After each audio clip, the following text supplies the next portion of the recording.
Shri Venkateswara gold తాకట్టులో ఉన్న మీ బంగారాన్ని విడిపించి కొనబడును. Divya diamonds, origin for genuine, certified and effective Gems.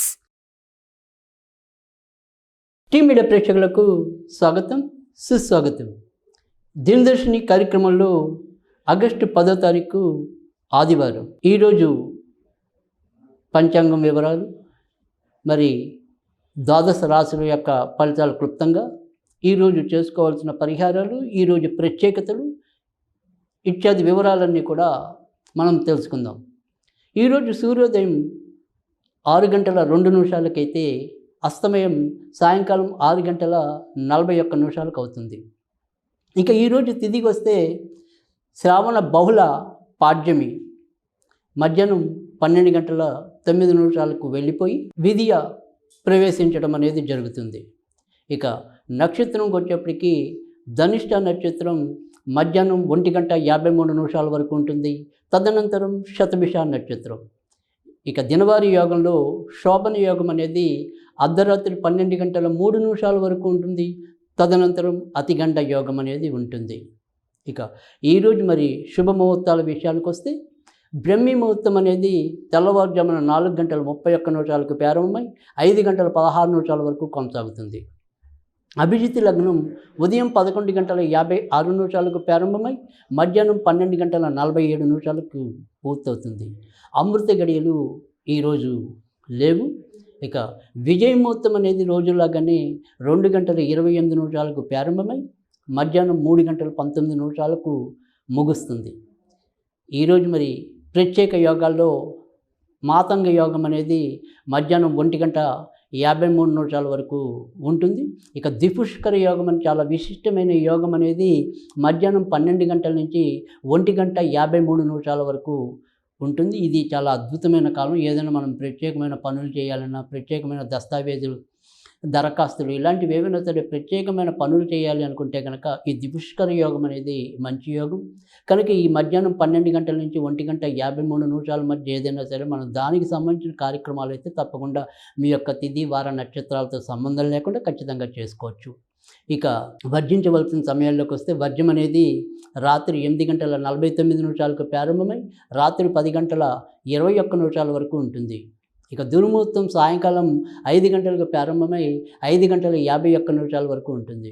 రాహుకాలం సాయంకాలం 5:05 ప్రారంభమై 6:40 వరకు కూడా ఉంటుంది. ఇది ఈరోజు పంచాంగం వివరాలు.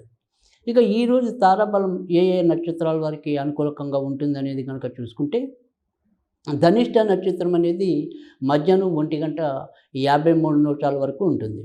కనుక 1:53 వరకు కూడా ఏ ఏ నక్షత్రాల వారికి తమ నక్షత్రానికి తారాబలం నప్పుతుంది అనేది కనుక చూసుకున్నట్టయితే మేషరాశిలో భరణి నక్షత్రం వారికి అనుకూలం, వృషభ రాశిలో రోహిణి నక్షత్రం వారికి అనుకూలం, మిథున రాశిలో ఆరుద్ర నక్షత్రం వారికి అనుకూలం.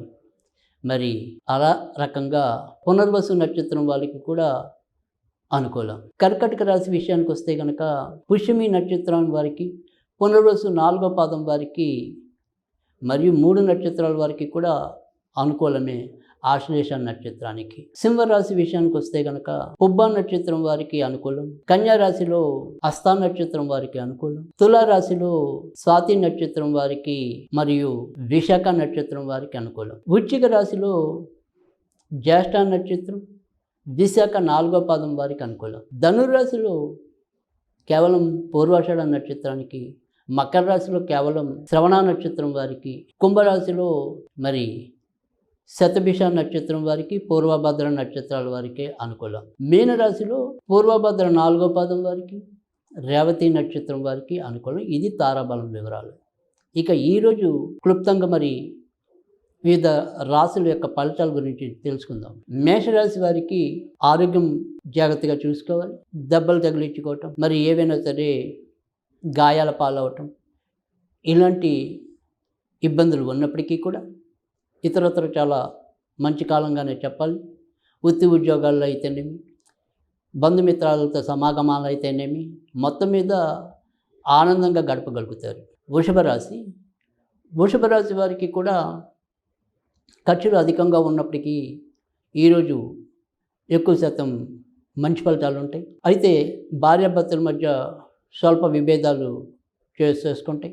ఇష్టమైన వ్యక్తులతో ఆనందంగా గడపగలుగుతారు. మిథున రాశి వారు ఈరోజు మిశ్రమ ఫలితాలు పొందుతారు. స్నేహితులు బంధువుల వల్ల ఏవైనా నష్టాలు కానీ, వారి వల్ల ఏదైనా సరే అసౌకర్యం కానీ అనుభవించే పరిస్థితి ఉంటుంది. అలాగే ఆరోగ్య విషయంలో కూడా ఎంతో కొంత జాగ్రత్త వహించాలి. అలసట, తిప్పట వీటితో కొంత సతమతం అవటం అనేది అయితే కనిపిస్తుంది. అయితే అవసరానికి మాత్రం ఏదో రకంగా ధనం లభించడం అనేది అయితే ఉంటుంది. కర్కాటక రాశి వారికి అయితే కనుక చాలా మంచి రోజుగానే చెప్పవలసి ఉంటుంది. ఏదైతే ఒక మనసులో ఒక ఆందోళన కానీ, మరి ఐరాణ కానీ ఏదైతే భావిస్తూ వచ్చారో, ఈరోజు ఏదో ఒక తెలియని ఆశ, అమ్మయ్య తొందరలోనే నాకు ఈ సమస్య నుంచి ఒడ్డెక్కుతాను అనే కార్య ధైర్యం, ఇలాంటివన్నీ కూడా కొంత సానుకూలకంగానే కర్కాటక రాశి వారికి కనిపిస్తున్నాయి. సింహరాశి వారికి ఈరోజు వీరికి కూడా మంచి ఫలితాలుగానే చెప్పాలి.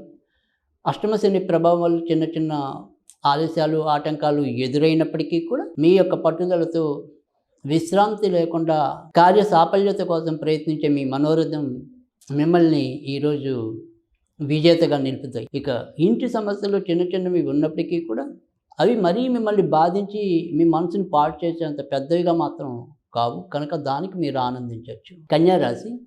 కన్యారాశి వారికి కూడా మంచి ఫలితాలు ఉన్నప్పటికీ కూడా ఏదైనప్పటికీ వాహనాలు నడిపేప్పుడు కొంత జాగ్రత్తగా ఉండటం, చట్ట పరిధిలో కొంతవరకు నడుచుకోవటం, లేదంటే ఏదైనా సరే చిన్న చిన్న సమస్యలు ఎదురవడానికి ఆపరంగా కనిపిస్తుంది. ఇక బయట నుంచి రావాల్సిన విషయాల్లో పెద్దగా ఆశపడడానికి అయితే లేదు. మీ వరకు మీరు చేసుకునే పనుల్లో మాత్రం పురోగతి సాధిస్తారు. తులారాశి వారు మాత్రం కొంతవరకు జాగ్రత్తగానే ఉండాలి. ముఖ్యంగా ధన విషయాలు అయితేనేమి, సంతాన విషయాలు అయితేనేమి, మానసికంగా కొంత హైరాణ పడటం అనేది, ఆలోచనలు ఎక్కువ పెట్టుకోవటం అనేది కూడా జరుగుతుంది. బంధుమిత్రులతో ఎంత జాగ్రత్తగా ఉన్నా నేను ఇలా మాట్లాడకుండా ఉండాల్సింది, ఇలా చేయకుండా ఉండాల్సింది అనే ఆలోచనలు పదే పదే రావటం అనేది కూడా జరుగుతుంది. శారీరకంగా శ్రమ, ఏదో తెలియని అసౌకర్యత కలుగుతుంది. కానీ మరి పెళ్లి కోసం వేచి ఉన్న వారికైతే కనుక వారికి సంబంధించిన ప్రయత్నాలు ఫలించడానికి అవకాశం ఎక్కువ కనిపిస్తుంది.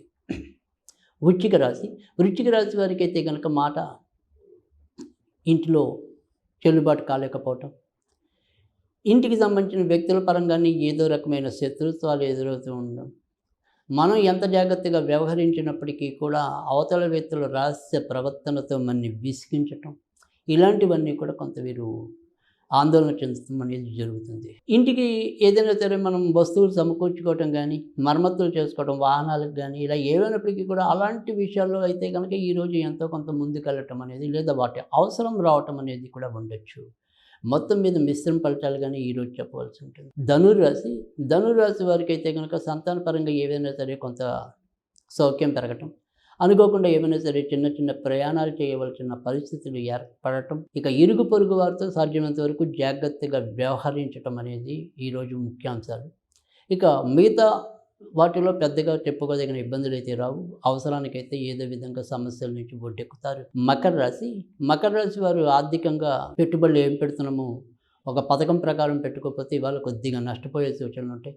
కనుక ఈరోజు మనం ఆర్థిక వ్యవహారాలకి ప్రాధాన్యత ఇవ్వకుండా ఇతరత్ర మీరు ఏదైతే ప్రాధాన్యత పెట్టుకున్నారో వాటినన్నింటినీ పూర్తి చేసుకోవడానికి ఈరోజు చాలా అనుకూలకంగానే ఉంటుంది.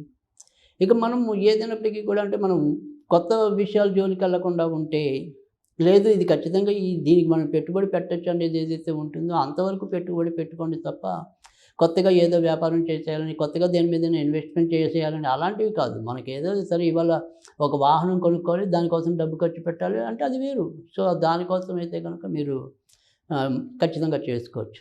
ఇక ఇతరత్ర భక్తులకు సాధ్యమైనంత వరకు ఆర్థిక పెట్టుబడులకి కానీ, ఆర్థిక విస్తరణకి కానీ ఈరోజు అయితే కనుక అంత అనుకూలం కాదు. కుంభరాశి వారికి అయితే కనుక చేపట్టిన ఏ పని అయినప్పటికీ కూడా త్వరితగతిన పూర్తవడానికి కొంత ఇబ్బంది పడతారు. మరి ఉన్నట్టుండి ఎందుకో తెలియని అకారణ కోపం కూడా మీ స్వభావంలో ఉన్నట్టుండి పెరగడానికి ఆస్కారం ఎక్కువగా కనిపిస్తుంది. నడుముకి సంబంధించినవి, కీలుకి సంబంధించినవి భారం అవుతాయి. ఇక ఇతరత్ర చెప్పుకోదగిన ఇబ్బందులు అయితే కనిపించడం లేదు. మీన రాశి వారికి అయితే కనుక ఆర్థికంగా కొద్దిగా ఖర్చులు ఎక్కువనే చెప్పాలి. ఎంత జాగ్రత్తగా ఉందామనుకున్నప్పటికీ కూడా ఖర్చులతో సతమతం అవటం అనేది అయితే ఎక్కువగా కనిపిస్తుంది. ఇది మనం దీన్ని వదిలేద్దాం, ఈ ఖర్చుని అనుకుందానికి లేకుండా అది మీద పడి రక్కేసేలాగా ఖర్చులు రావటం అనేది అయితే ఉంటుంది. అయినప్పటికీ కూడా మిగతా గ్రహాల యొక్క తోడ్పాటు వల్ల ఎలాంటి మానసిక చికాకు ఉన్నప్పటికీ కూడా దాని నుంచి ఏదో విధంగా బయటకు రావటం అనేది అయితే కనిపిస్తుంది. ఇవి ఈరోజు మరి ద్వాదశ రాశుల యొక్క ఫలితాలు. ఇక ఈరోజు మనం ఏదైనా సరే ప్రత్యేకత విషయాలకు వస్తే కనుక, నిన్న పౌర్ణమి రోజు మనం గాయత్రి జయంతిని, మరి ఋగ్వేద సామ వేద ఉపాకర్మల్ని కూడా ఆచరించడం అనేది కూడా జరిగింది. ఈరోజు మళ్ళీ దానికి కొనసాగింపుగా గాయత్రి జపం చేసుకోవటం అనేది కూడా జరుగుతుంది. అయితే ఈ గాయత్రి జపం అనేది మరి అందరూ చేయటము చేయకపోవటం అనేది ఉండదు కనుక, మరి ఈరోజు ఏదైనప్పటికీ కూడా గాయత్రి మాతను తలుచుకోవటం అనేది అయితే కనుక మంచిది. కనుక దీనికోసం మనం ఏంటంటే ఏం చేసుకోవచ్చు అంటే కనుక, ఓం బ్రహ్మపత్నే చ విద్మహే వేదమాతాయ ధీమహి తన్నో గాయత్రి ప్రచోదయాత్. ఓం బ్రహ్మపత్నే చ విద్మహే వేదమాతాయ ధీమహి తన్నో గాయత్రి ప్రచోదయాత్. ఇది శక్త్యానుసారం పఠించవచ్చు. తర్వాత ఏదైనప్పటికీ కూడా ఆవులకి మేత పెట్టడం వల్ల కూడా మంచి ఫలితాలు ఉంటాయి.